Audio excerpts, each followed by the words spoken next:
Hi friends, மீனு life style சேனலுக்கு வந்ததுக்கு ரொம்ப நன்றி.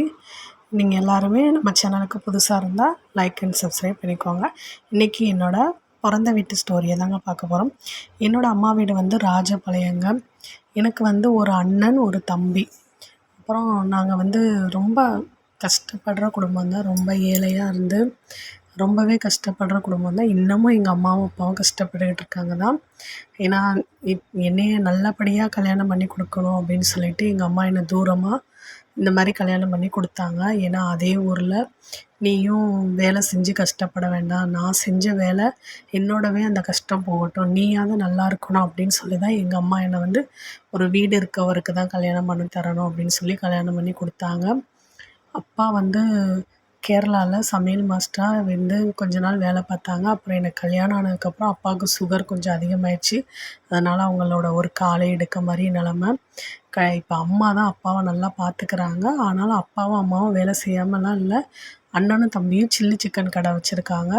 அதுக்கு வந்து எல்லா சமையலும் இவங்க தான் வீட்டிலேருந்து குடல் கிரேவி, ரத்த பொரியல், அப்புறம் சிக்கன் ஃப்ரை இது எல்லாமே ரெடி பண்ணி கொடுப்பாங்க. அவங்க 2 பேரும் கடையில் போய் விற்றுட்டு வருவாங்க. அம்மாவும் அப்பாவும் உழைச்சி தான் இன்ன வரைக்கும் சாப்பிட்டுட்ருக்காங்க. ஏன்னா அண்ணனும் தம்பியும் சம்பளம் கொடுத்துருவாங்க அதுக்கு அவங்களுக்கு. என்ன தான் கஷ்டம் இருந்தாலுமே 2 பேரும் சண்டை போட்டுக்கிட்டாலுமே உள்ளுக்குள்ளே ரொம்பவே பாசமாக இருப்பாங்க அம்மாவும் அப்பாவும். என்னையுமே எங்கள் அம்மா ரொம்பவே கஷ்டப்பட்டு தாங்க கல்யாணம் முடித்தாங்க. ஏன்னா அப்பா வந்து ஒரு நல்ல குடிகாரர். ரொம்ப குடிப்பாங்க. ரொம்ப பேட் வேர்ட்ஸும் அதிகமாக எங்கள் அம்மாவை பேசுவாங்க. அப்படிப்பட்ட ஒரு ஆம்பளை கூட இப்போ உள்ள எந்த பொண்ணுங்களுமே வாழ மாட்டாங்க. ஆனால் எங்கள் அம்மா பிள்ளைங்களுக்காக வாழணும் அப்படின்னு சொல்லிட்டு வாழ்ந்து எங்கள் அப்பாக்கிட்டேருந்து குடிச்சிட்டு கிடக்கிறப்ப அவங்கக்கிட்டேருந்து காசை தெரியாமல் எடுத்து எடுத்து கொஞ்சம் கொஞ்சமாக எனக்கு நகை சேர்க்கணுமே அப்படின்னு சொல்லி எனக்கு ஒரு 10 பவுன் நகை சேர்த்தாங்க. அதை சேர்க்குறதுக்கு எங்கள் அம்மா ரொம்பவே கஷ்டப்பட்டாங்கங்க. ஏன்னா எங்கள் அம்மா சின்ன வயசுலேருந்து ஒரு நாள் கூட அவங்க ஃப்ரீயாக வீட்டில் இருந்ததே இல்லை. அவங்க வேலைக்கு போய்க்கிட்டே தான் இருக்காங்க. இன்ன வரைக்கும் உழைச்சிக்கிட்டே தான் இருக்காங்க. நிஜமாவே ஒரு எப்படி சொல்லணும்னு தெரிலங்க எங்கள் அம்மாவை பற்றி. ஒரு பெஸ்ட்டு அம்மா அப்படிங்கிற அளவுக்கு சொல்லலாம். ஏன்னா இன்னும் உழைச்சிக்கிட்டே தான் இருக்காங்க. இன்னும் அவங்களுக்கு ரெஸ்ட்டு கிடைக்கல. அவங்க ஒவ்வொரு நாள் சொல்லி அழுவாங்க. எல்லாம் முடியலை, ரொம்ப கஷ்டமாக இருக்குது, நான் இன்னும் இப்படி கஷ்டப்பட்டுக்கிட்டே தான் இருக்கேன் சின்ன வயசுலேருந்து. அதாவது சின்ன வயசில் அவங்களோட கூட பிறந்த அண்ணன் தம்பி இப்படி அவங்களெல்லாம் பார்த்துக்கிட்டாங்க. அவங்க அம்மா எல்லாம் வெளியூரில் வேலைக்கு போயிடுவாங்க. அவங்க தான் பார்த்து வளர்த்து விட்டாங்க எல்லாரையும். இங்கேயும் வந்து எங்களையும் கஷ்டப்பட்டு எங்கள் குடிகார அப்பாட்டேருந்து வளர்த்து ஓரளவுக்கு நல்லா என்னையும் ஒரு கஷ்டப்பட்டு எங்கள் அம்மா என்னை கரையேற்றிட்டாங்க. அண்ணனும் தம்பியும் பார்த்திங்கன்னா லவ் மேரேஜ் பண்ணிக்கிட்டாங்கங்க. ஏன்னா அவங்க வந்து நமக்கு அப்பாவும் சரியில்லை, அம்மாவும் ஒன்றும் தெரியாதவங்க அப்படிங்கிறதுனால ரொம்ப இன்னோசென்ட்டுங்க. அதாவது எங்கள் அம்மா வெகுளித்தனம். எல்லார்ட்டையும் நல்லா ஜாலியாக பேசுவாங்க. எந்த ஒரு இதுவுமே மனசில் இருக்காது. ரொம்ப ஜாலியான டைப்பு. எல்லார்கிட்டையுமே தானாக வழிய போய் சத்தம் கொடுத்து பேசுவாங்க. அந்த மாதிரி கேரக்டர் யாருக்கும் வராது. ரொம்பவே நல்ல கேரக்டரு. அப்பா தான் அவங்கள திட்டிக்கிட்டே இருப்பாங்க. அது ஏன்னு இன்ன வரைக்கும் தெரில. அவங்களுக்கு அம்மாவுக்கு சப்போர்ட் பண்ணி நம்ம பேசிட்டா எங்கள் அப்பாவுக்கு இன்னும் கோவம் வரும். எங்களையும் சேர்த்து திட்டுவாங்க. அதனால் அவங்கக்கிட்ட நாங்கள் வம்பே இழுக்க மாட்டோம். மரியாதையாக தான் நடத்துவோம். ஆனால் அப்பாங்கிற அந்த பாசம் எல்லாமே இருக்குது. எங்களுக்குன்னு நல்லா தான் பார்த்துக்கிட்டாங்க. ஆனால் அம்மாவை மட்டும் தான் திட்டுவாங்க. அது ஏன்னு தெரில. ஆனாலும் ஏதாவது சண்டை வந்துச்சுன்னா எங்களையும் திட்டுவாங்கன்னு சொல்லிட்டு நாங்கள் யாருமே எதுவுமே பேசுகிறதில்ல. அவங்க போக்கிலே விட்டுறலாம் அப்படின்னு சொல்லிட்டு விட்டுருவோம். ஏற்கனவே அவங்க கால் இல்லைங்கிற அப்படிங்கிற அந்த நிலமையில ரொம்பவே கஷ்டப்படுறாங்க.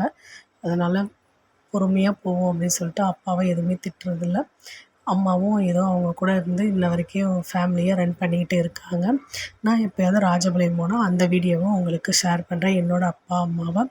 எங்கள் அம்மாவோட கேரக்டர் நிஜமாகவே ஒரு நல்ல ஜாலியான கேரக்டர்னு வச்சுக்கோங்க. ரொம்பவே ஜாலியாக இருப்பாங்க, ஃப்ரெண்ட்லியாக இருப்பாங்க. எல்லாரையும் மாதிரி ரொம்ப ஸ்ட்ரிக்டான அம்மா அப்பா அப்படிங்கிற மாதிரிலாம் கிடையாது.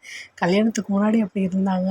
ஆனாலுமே கொஞ்ச நாள் தான். அதுக்கப்புறம் ரொம்பவே ஜாலியான அம்மா அப்பா அப்படின்னு தான் சொல்லலாம். ஏன்னா எந்த பிள்ளைங்கக்கிட்டேயுமே ரொம்ப கண்டிப்பு இருக்காது. இப்போ அண்ணனும் தம்பியும் கல்யாணம் முடிச்சு அவங்கவுங்க தனித்தனியாக இருக்காங்க. யாரையுமே கண்டுக்க மாட்டாங்க. யார்கிட்டேயுமே தொந்தரவும் கொடுக்க மாட்டாங்க. அவங்க உண்டு, அவங்க வேலை உண்டு.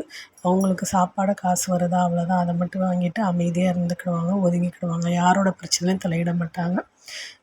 எங்கள் அம்மா எப்படி நான் நல்லா இருக்கணும் அப்படின்னு எனக்கு ஒரு 10 பவுன் நகை போட்டு வீடு இருக்கவங்களாம் பார்த்து கல்யாணம் பண்ணி வச்சுட்டாங்க.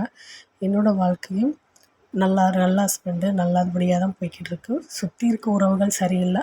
ஆனாலும் அந்த மோசமான உறவுகளுக்கு இடையில் வாழ்ந்து தான் ஆகணுங்க. என்ன பண்ண?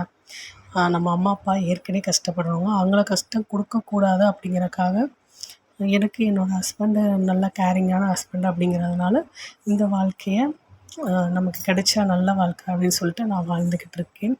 மற்ற உறவுகளுக்காக என்னோடய ஹஸ்பண்டுங்களுக்காக நான் அவங்களெல்லாம் ஏற்றுக்கிட்டு என்ன செஞ்சாலும் பரவாயில்லன்னு பொறுமையாக வாழ்கிறேன். உண்மையிலே எனக்கு என் வாழ்க்கையில் கிடைச்ச 2 பொக்கிஷம்னா அது என்னோடய அம்மாவும் என்னோடய ஹஸ்பண்டும் தாங்க.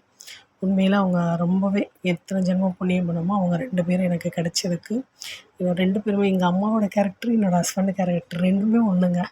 அது எப்படின்னே எனக்கு தெரில. எங்க 2 பேருமே ஒரே போலவே எனக்கு எப்போ பார்த்தாலும் யோசனை வரும். நம்ம அம்மா மாரியே பண்ணுறாங்களே நம்ம ஹஸ்பண்ட் அப்படின்னு. 2 பேருமே ஒன்று போல தாங்க. ஒரே கேரக்டரு. யாருக்கும் கெடுதல் நினைக்காத, தீங்கு நினைக்காத நல்ல கேரக்டர். நம்ம எப்படி பிடிச்சா லைக் பண்ணிக்குவோம்.